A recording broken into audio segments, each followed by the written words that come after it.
All right, we are doing all the principles of design in 5 minutes. So what you're seeing me do here is I am literally just searching the words principles of design, going on Google and finding images. Now you guys will do this with your own photos. It is up to you if you want to make a photo grid like I'm doing here. It's just a nice, neat way of presenting this. After all, we've got 9. Yes, I've added a couple.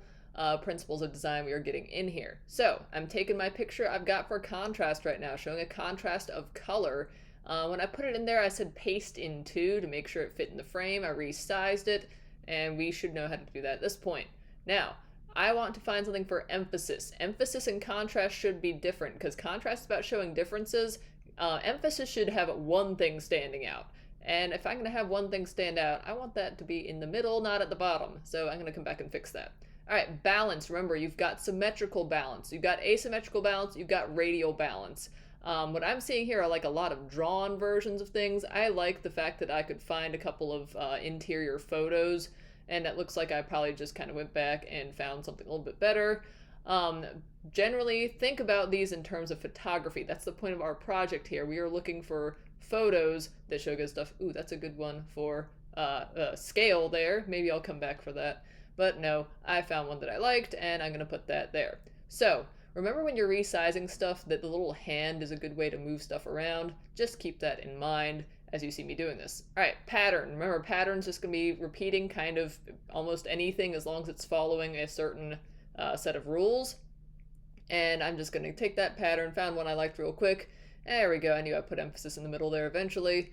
And there it is framed up. Okay, so moving on to our next one, we've got rhythm. Now remember, rhythm is sort of like repetition. It's sort of like pattern. It's repeating something. It's repeating something to guide your eye through there. So it's a little bit of movement too. It's the one that's really a part of several other things. You're seeing a lot of great examples of rhythm here. I just happen to be being picky here. And there I found one where it's an interior shot again. Repeating several elements there that are just part of the layout of that particular, looks like a hotel. All right, so you're seeing me being picky about arranging my pictures once again, and we move on to our next one. We have movement. Remember, movement is the way that your eye moves through a picture. It's the path that your eye takes. There's a real easy, simple one right there. I believe I'd probably come back to it. Yeah, definitely come back to that one. And so movement's just all about the path that your eye takes. It's the where you start looking, and then as you move throughout that picture, where your eye goes. Pretty good, strong example of movement there.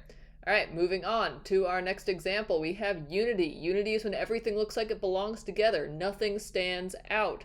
So we're looking for something where everything's just the same. Not the same, that's not a good way of putting it. We want everything to look like it's equal.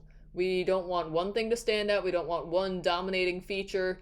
This is a pretty good example. It's a unity of both the subject matter and also the lighting in there is very unified. Not really high contrast going on there.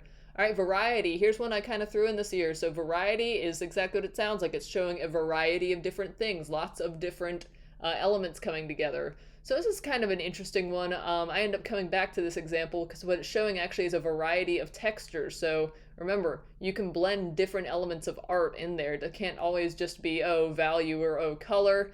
In this case, I found a good one for a variety of textures. Finally, we have scale. Scale is showing the difference in size, large versus small. Now, that could be something next to something, or it could be a case of where you get a really strong sense of perspective. What I have there is a good example, but it wouldn't really go with my other images. I wanted something a little bit brownish, like my other images were. And there we go. I have my sense of scale. All right. There I have now my entire image. I have my little grid there, and I'm going to go in here and label them.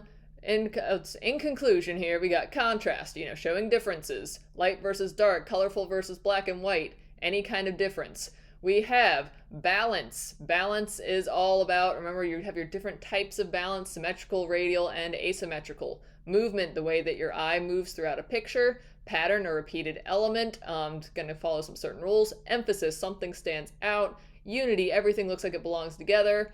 I go back and fix that, I think. Rhythm, yeah, that's what I thought. Scale, showing differences in size. Variety, having a lot of different things. And then rhythm, having repeated elements that guide your eye through a picture. All right, so there they are. Very fast, very quick version of looking at this. All right, so make sure that you review this as needed.